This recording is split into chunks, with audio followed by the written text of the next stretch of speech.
السلام علیکم ورحمۃ اللہ وبرکاتہ۔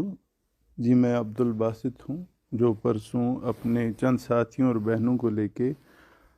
چرچ گئے تھے، جس دن کرسمس کا دن تھا،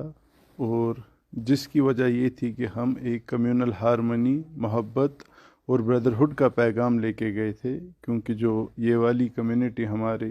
کشمیر میں ہے بہت ہی مائنورٹی میں ہے، تو ہم انہیں یہ جتلانے گئے تھے کہ ہمارا دین اسلام جو ہے محبت کا دین ہے اور بھائی چارے کا دین ہے، اور انسانیت کے لیے ایک بڑا پیغام ہے محبت کا۔ یہ ہم وہاں ایک میسیج پہنچانا چاہتے تھے، تاکہ جو لوگ پوری دنیا میں اسلام کو اپنی وجہ سے کسی اپنے منصب کے تحت جو بھی بدنامی پھیلا رہے ہیں، اس میں کچھ کمی کوتاہی ہو جائے اور ایک اچھی میسیج عوام کو ملے۔ لیکن جب ہم نے دیکھا کہ ہم نے اس کے بعد جو سوشل میڈیا سے جو ہمیں ریئیکشن آئی، حالانکہ ہمارا گمان تھا کہ ہمیں کچھ پازیٹیو ملے گا، لیکن اس کا بالکل ہی انتہا الٹا ہو گیا، اور پورا سوشل میڈیا ہمارے خلاف ہو گیا، اور پورے کشمیر کا عوام جو ہے ان کے دلوں پہ ٹھیس پہنچی، ان کے سینٹیمنٹس ہرٹ ہوئے، اور بہت ساری طرح طرح کی چیزیں ہم نے دیکھی۔ تو اس کے بعد ہم نے اپنے علماء اکرام سے رجوع کیا، انہیں تفصیلی ساری باتیں بتا دی، اور ان علماء اکرام سے ہم نے معافی طلب کی، اور ان کی وساطت سے پوری امت سے ہم نے معافی کی طلب کر دی، جس میں ہمارے شیخ حضرت مفتی محمد ایوب صاحب تھے،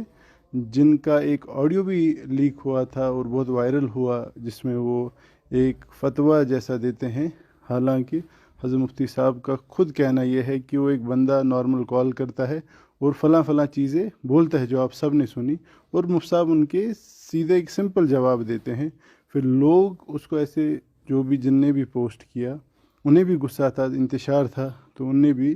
کفر کا فتویٰ ہم پہ لگا دیا، حالانکہ مفتی صاحب کی وہ نیت نہیں تھی، بس ان کے سوالوں کا جواب تھا۔ وہ ریکارڈنگ بھی مفتی صاحب کی اجازت کے بغیر کی گئی تھی، اور پھیلائی بھی ان کی اجازت کے بغیر تھی۔ اور یہاں یہ بات ہوئی کہ ہم حضرت مفتی صاحب سے سب لوگ ملے، ہم نے ان کے ہاتھ پہ توبہ طائب ہو گئے، ہم نے اپنے جو کلمہ ہے، جو ہمارے دین کا جو ایک